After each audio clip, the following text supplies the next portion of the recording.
So yeah, starting the day with a drink. Alright, so now that I have my drink, let's get started with today's topic, which is how my first year experience with the car has been.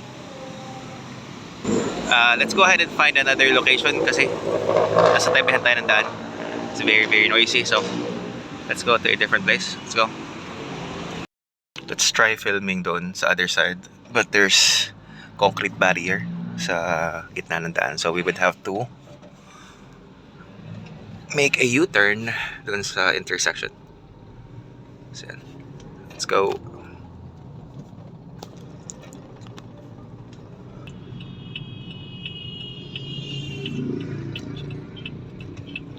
Alright,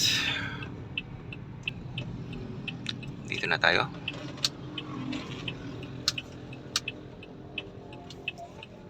So we are here. Dito tayo sa City Hall namin sa Lipa. Let's try to find a nice spot wherein we can film. Ito, okay na to. Dito tayo.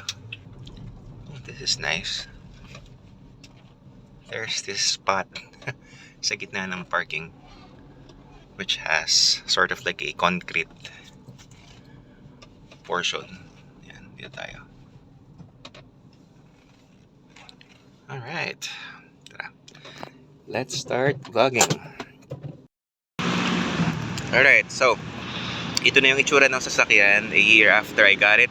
And in today's video, I'll be discussing to you guys kung ano yung naging experience ko within the last year. I'll mention the things that I added onto the car. I'll mention the things that broke down.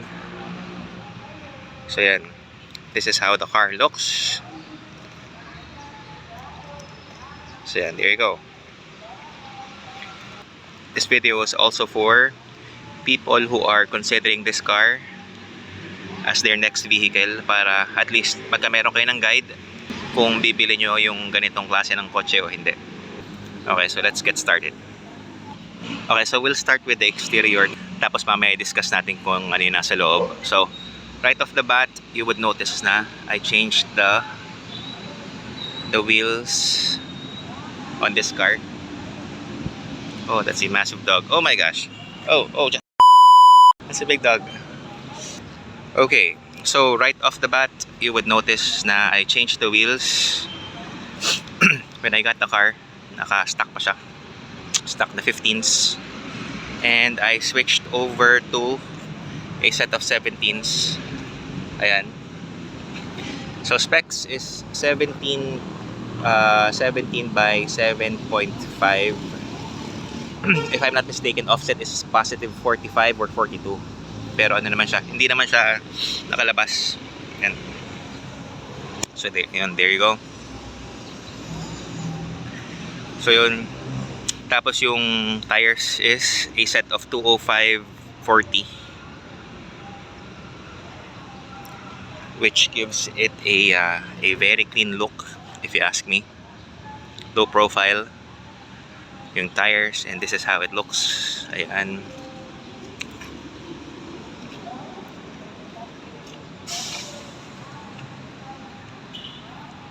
Ayan. So I would say na ito yung pinaka-noticeable na modification that I did with the car. Kitang-kita siya. This is the view from the other side. So yan. I mean, that right there just gave the car a whole new look versus stock, of course. So yan. So yun, first modification that I did, first thing that I changed, it's not that sira yung dati niyang wheels.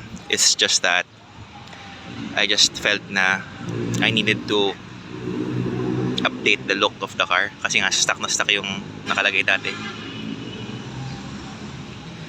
And I want the car to stand out a bit from all of the BS that's on the road kasi ang daming ganito sa daan. So I wanted it to look a bit different. Yan. Okay, so second thing that I changed on the car was yung ano niya, yung suspension niya. Dati stock height siya. So I changed the springs to a set of LNT lowering springs. Yan. So from 4 fingers, it's now, I would say 1 finger. 1 to 2 fingers. Ganun. Yun yung ano niya, yung taas niya. And if you ask me, it gave the car a more aggressive look.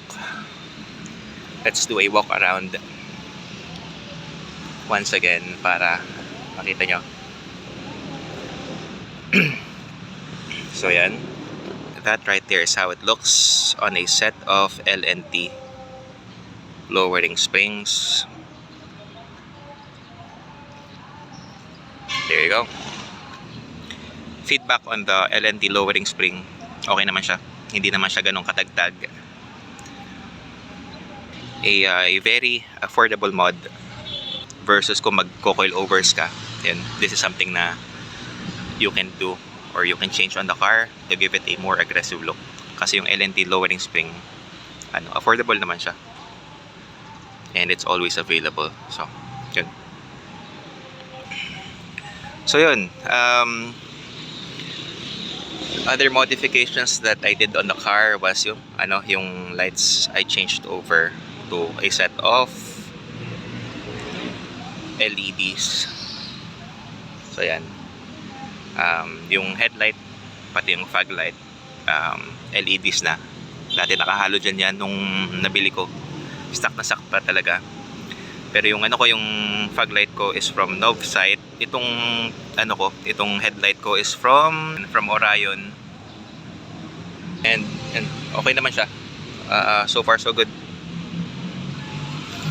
They're holding up pretty well. So that gave the car a more updated look nung pinalitan ko ng mga bulbs.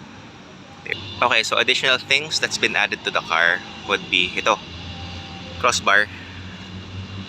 I forgot the brand pero mura lang naman siya. So yun. So it's this right here, it's a huge help. Let's say for example, kung meron kang ikakarga na mahaba, let's say yan, a piece of wood for example or something else, okay na meron siya. In fact, nung binili ko tong side skirt, dito ko muna siya nilagay. So yan, nagamit ko siya. So it's really nice to have a crossbar sa kotse. And also, it's worth mentioning na I added that right there. This right here is a bike rack from a company called B&B. And so this is good for when you carry your bike around. So very, very useful if you are a cyclist. Alright, so additional things on the car would be, yun, nabanggit ko na kanina itong side skirt.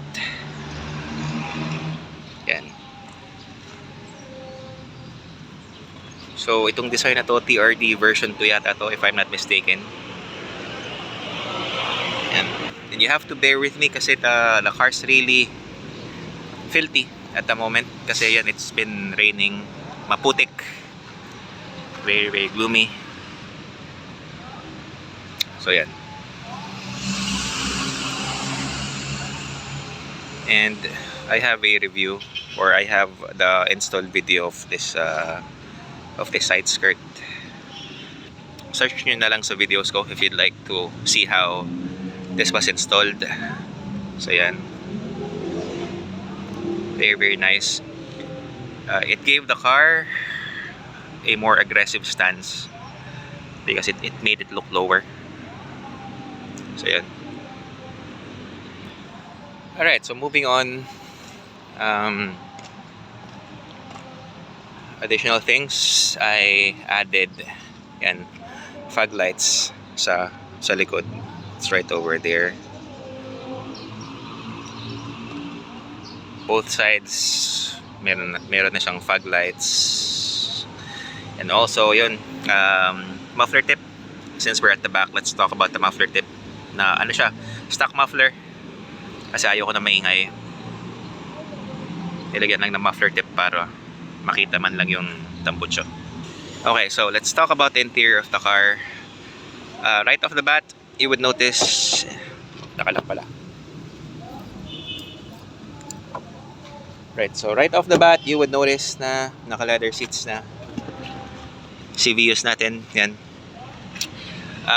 I like how I have leather seats on the car kasi madali siyang linisin with just a simple wipe down, malinis na. Yan, sa front. Back, ganun din. Ayan. Yan, back, ganun din. Madali siyang linisin. And also while we're inside, I would talk about this right here. One of the best modifications or one of the best things that I've added onto the car is ito. Yan, deep dish matting kasi umulan umaraw, salo nyo lahat ng putik, dumi. So yun.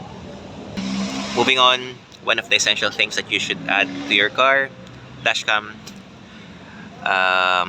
para to protect you while you're on the road. What else? Wala na naman eh. Oh, and that right there, yung head-up display. It gives you information regarding your RPM, tapos coolant temperature. Yun. It would also give you an idea kung mag-overheat ka na o hindi. So essential din yun. What else? Oh, and this right here. Ito. One of the things that I've added onto the car. Itong parang, not sure what you call this, pero parang privacy shade siya. So, I have dark tints at the back, tapos clear tint sa harap. So what I did was, I got a set of these right here. Yan. So what you do is let's say for example, you want a bit of privacy sa harapan, or if the sun is shining really hard, you'd like to get one of these, and then madali lang naman siyang install. Yan, gaganan mo lang. Tapos yun, naka-install na siya. Hindi ka na maiinitan masyado. When you close the car, it gives you a bit of privacy din. Yan, nalaglag. Anyway. Oh, and one other thing worth mentioning is I added this right here.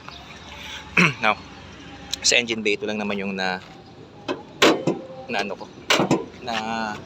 add ko na somewhat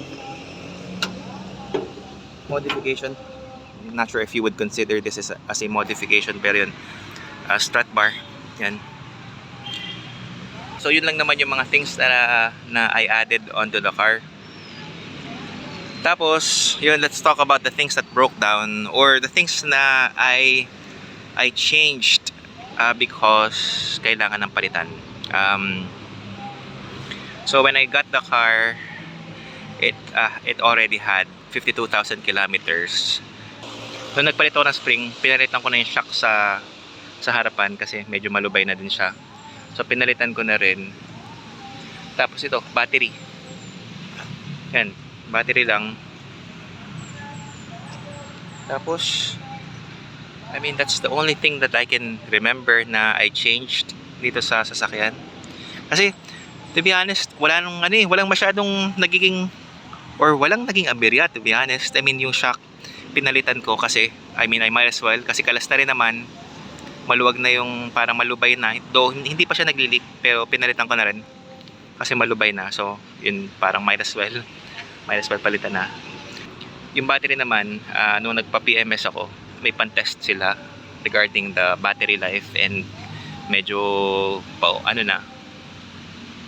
malapit na siya dun sa point na papalitin na. So inunahan ko na lang, pero hindi pa rin siya sira nung pinalitan ko.